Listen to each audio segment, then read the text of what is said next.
Hi అండి, నమస్తే. Welcome back to it's Harika. ఈరోజు వీడియోలో ట్రెడిషనల్ స్వీట్ రెసిపీ పూర్ణం బూరెలను చేయబోతున్నాను.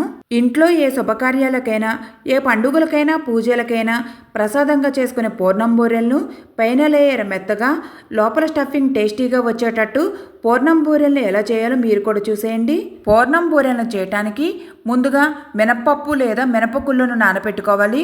మేము డైలీ ఇంట్లో వాడే పొట్టు మినప్పప్పును ఇక్కడ చూపిస్తున్న గ్లాసుతో ఒక గ్లాస్ మినప్పప్పును నానబెట్టుకున్నాను. మీరు కనుక మినపగుళ్ళను వాడేటట్లయితే ఒక గ్లాస్ మినపగుళ్ళను తీసుకుని వాటర్లో వేసి 2 to 3 అవర్స్ మినపగుళ్ళను వాటర్లో నానబెట్టుకోండి. నేను పొట్టు మినపప్పును ఒక గ్లాస్ తీసుకుని వాటర్లో వేసి 3 అవర్స్ నానబెట్టుకున్నాను.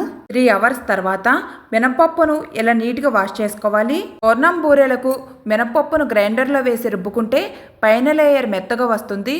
నెక్స్ట్ నీట్గా వాష్ చేసుకున్న మినపప్పును వీడియోలో చూపిస్తున్నట్టుగా కొంచెం కొంచెంగా గ్రైండర్లో వేసుకుంటూ మినపప్పును మెత్తగా రుబ్బుకోవాలి. బూరెలు వేయటానికి ఇలా మినపప్పును రుబ్బేటప్పుడు వాటర్ని ఎక్కువగా వేయకూడదండి. వాటర్ని ఎక్కువగా వేస్తే మినప్పిండి లూజ్ కన్సిస్టెన్సీలో అయిపోతుంది. మినప్పిండిని గట్టిగా రుబ్బుకుంటేనే బూరెలు వేయటానికి వీలుగా ఉంటుంది. మినపప్పును వాష్ చేసుకున్న తర్వాత గ్రైండర్లో వేసేటప్పుడు కొంచెం వాటర్ ఆటోమేటిక్గా ఉంటుంది. తర్వాత చూసుకుంటూ కొంచెం కొంచెంగా వాటర్ని యాడ్ చేసుకోవాలి. మినప్పిండి మెత్తగా అయిపోయినట్టేనండి. వీడియోలో చూపిస్తున్నట్టుగా మినప్పిండి ఈ కన్సిస్టెన్సీలో ఉండాలి. ఇలా మెత్తగా రుబ్బుకున్న మినప్పిండిని ఒక గిన్నెలోకి తీసుకోవాలి. నానబెట్టుకున్న మినపప్పును కొంచెం కొంచెంగా 2 సార్లు గ్రైండర్లో వేసుకుంటూ మినప్పిండిని ఇలా మెత్తగా రుబ్బుకోవాలి. నెక్స్ట్ ఈ మినప్పిండిలో బియ్యపిండిని కలుపుకోవాలి. బూరెలు వేసుకోవడం కోసం మినప్పిండిలో బియ్యపిండిని కలపడం కోసం బియ్యపిండిని ఎలా రెడీ చేసుకోవాలంటే, మా సైడ్ అయితే బియ్యాన్ని నీట్గా వాష్ చేసుకుని ఎండలో ఎండపెట్టి బియ్యాన్ని మిల్లుకు పంపిస్తారు. ఇలా సగం పిండి సగం సన్నటి రవ్వ వచ్చేటట్టుగా మిల్లు పడతారండి. బూరెలకు ఇలా సగం పిండి సగం సన్నటి రవ్వ అయితే బాగుంటుందండి. బియ్యాన్ని నీట్గా వాష్ చేసి ఎండలో ఎండపెట్టి మిల్లుకు పంపిస్తే బూరెల పిండి అని చెప్తే మిల్లు పట్టిస్తారండి. పిండి రవ్వలా ఆడించుకున్న ఈ బూరెల పిండిని మనం ఏ గ్లాసుతో అయితే మినపప్పును తీసుకుంటామో అదే గ్లాసుతో 1.5 గ్లాస్ తీసుకుంటే కరెక్ట్గా సరిపోతుంది. వీడియోలో చూపిస్తున్నట్టుగా ఆడించుకున్న బూరెల పిండిని నేను ఏ గ్లాసుతో అయితే మినపప్పును తీసుకున్నానో అదే గ్లాసుతో 1.5 గ్లాస్ బూరెల పిండిని తీసుకుని ఇలా ఒక బౌల్లో వేసుకుంటున్నాను. ఈ బూరెల పిండిని ఇంట్లో కూడా రెడీ చేసుకోవచ్చండి.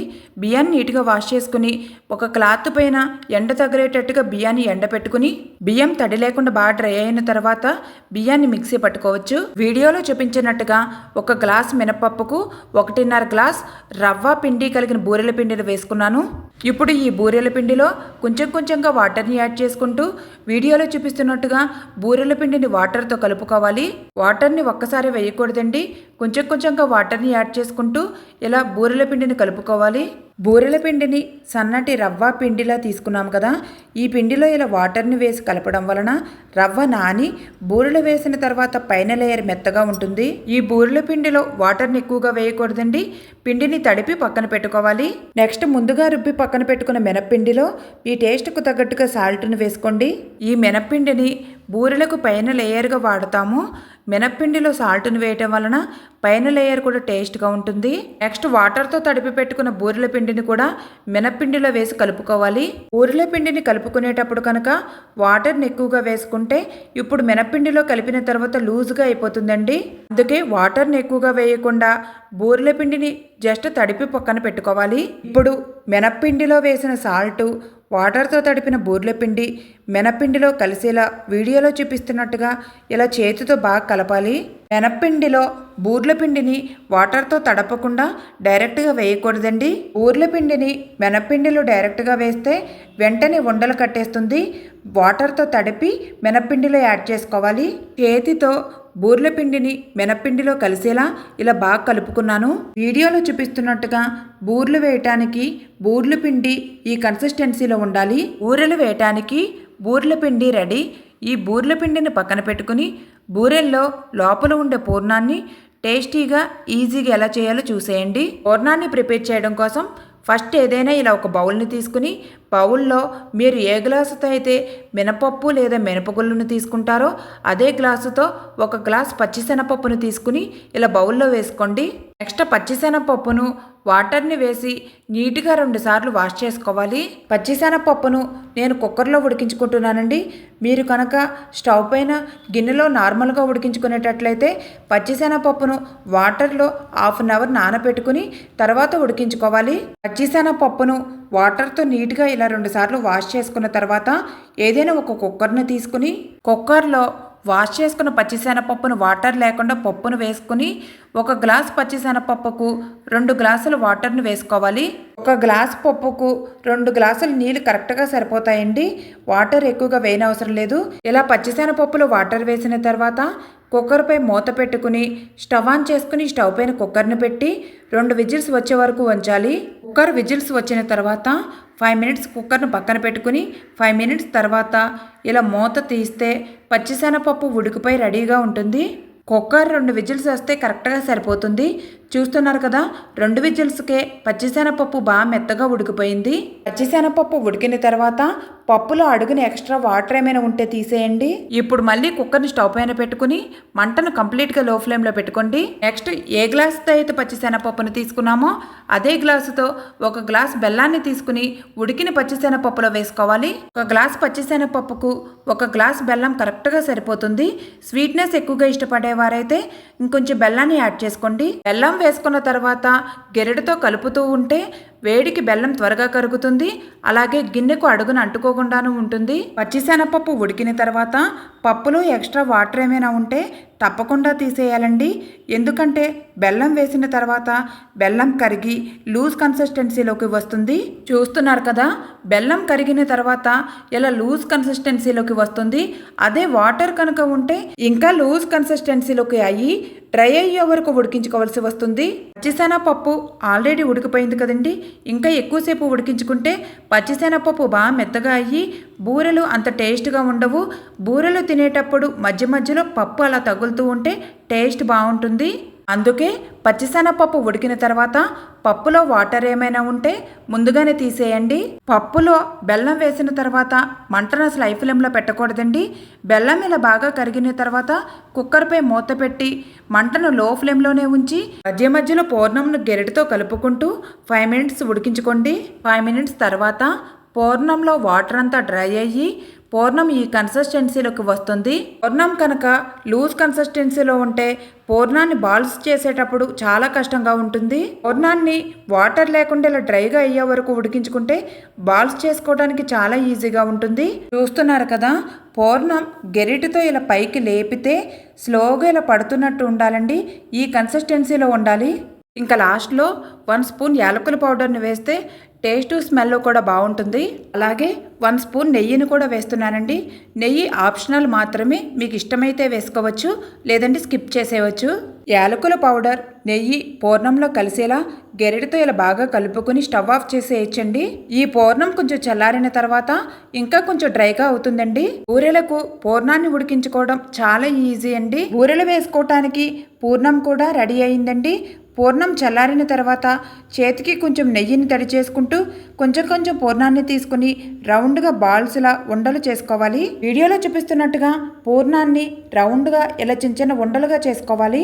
ఆ వీడియో క్లిప్పింగ్ మిస్ అయిందండి. నెక్స్ట్ ఇంకా బూరెలు వేసుకోవడం కోసం స్టవ్ ఆన్ చేసుకుని స్టవ్ పైన ఏదైనా ఒక కడాయి పెట్టుకుని బూరెలు వేసుకోవటానికి డీప్ ఫ్రైకి తగ్గట్టుగా ఆయిల్ని వేసుకుని ఆయిల్ని బాగా హీట్ చేసుకోవాలి. నెక్స్ట్ బూరెలను తీయటానికి ఇలా ఒక గెరెటెను రెడీగా పెట్టుకున్నాను. ముందుగా మినపపిండిని రుబ్బి బూర్లి పిండిని కలిపి పక్కన పెట్టుకున్నాం కదండి. ఈ పిండిలో పూర్ణం ఉండలను ఒక్కొక్కటిగా వేస్తూ పూర్ణం ఉండను వీడియోలో చూపిస్తున్నట్టుగా మినపపిండితో కవర్ చేసుకుని స్లోగా ఆయిల్లో ఇలా వేసుకోవాలి. మీకు ఒకసారి క్లియర్గా చూపిస్తాను చూడండి. ఫస్ట్ పూర్ణం ఉండలను ఒక్కొక్కటిగా ఇలా మినపపిండిలో వేసి నెక్స్ట్ పూర్ణం ఉండను మినపపిండితో కవర్ చేసుకుని వేళ్లతో పూర్ణం ఉండలు మినపపిండితో కలిపి తీస్తూ స్లోగా ఆయిల్లో వేయండి. బూరెలు వేసేటప్పుడు పూర్ణం ఉండల చుట్టూ మినపపిండితో బాగా కవర్ చేసుకోవాలండి. లేదంటే ఆయిల్లో బూరెలు వేసిన తర్వాత పూర్ణం బయటకు వచ్చి ఆయిల్ అంతా పాడైపోతుంది. ఇలా బూరెలు వేసుకున్న తర్వాత వెంటనే గెరిటితో కదపకూడదండి. బూరెలు ఒకవైపు బాగా కలర్ వచ్చిన తర్వాత గెరిటితో స్లోగా కదుపుతూ ఉండాలి. బూరెలు ఇలా కొంచెం కలర్ వచ్చిన తర్వాత వీడియోలో చూపిస్తున్నట్టుగా గెరిటితో బూరెల్ని ఇలా రౌండ్గా తిప్పితే బూరెలు షేప్ రౌండ్గా వస్తాయంటండి. అలాగే బూరెలు అన్ని సైడ్స్ ఈవెన్గా ఫ్రై అవుతాయి. బూరెలు బాగా కలర్ వస్తేనే టేస్ట్ బాగుంటాయండి. బూరెలు వేగిపోయినట్టేనండి. వీటిని గెరిటితో స్లోగా ఇలా తీసుకోవాలి. కొంతమంది పప్పు బియ్యాన్ని నానబెట్టి బూరెల్ని వేస్తారు. ఒక్కొక్కరికి ఒక్కోలా అలవాటు. మా సైడ్ అయితే బూరెల్ని ఇలానే వేస్తారు. బూరెలను నేను చూపించిన ప్రాసెస్లో కనుక వేస్తే ఆయిల్ను కూడా ఎక్కువగా అబ్జర్వ్ చేసుకోవండి. బూరెలను ఆయిల్లో నుండి గెరిటితో ఇలా స్లోగా తీసి పక్కన పెట్టుకుని మిగిలిన పూర్ణం ఉండలను మినపపిండిలో కలిపి సేమ్ ప్రాసెస్లో బూరెలను వేసుకోవడమే. బూరెలు వేసేటప్పుడు ఆయిల్ బాగా హీట్గా ఉండాలండి.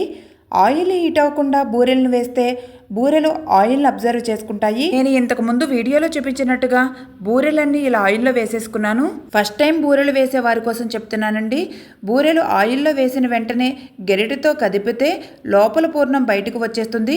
వీడియోలో చూపిస్తున్నట్టుగా బూరెలు కొంచెం కలర్ వచ్చిన తర్వాత ఫస్ట్ పెద్ద గెరిటితో కాకుండా ఇలా చిన్న గెరిటి ఏదైనా తీసుకుని కలర్ వచ్చిన బూరెలను ఒక్కొక్కటిగా రెండో సైడ్కు స్లోగా తిప్పాలి.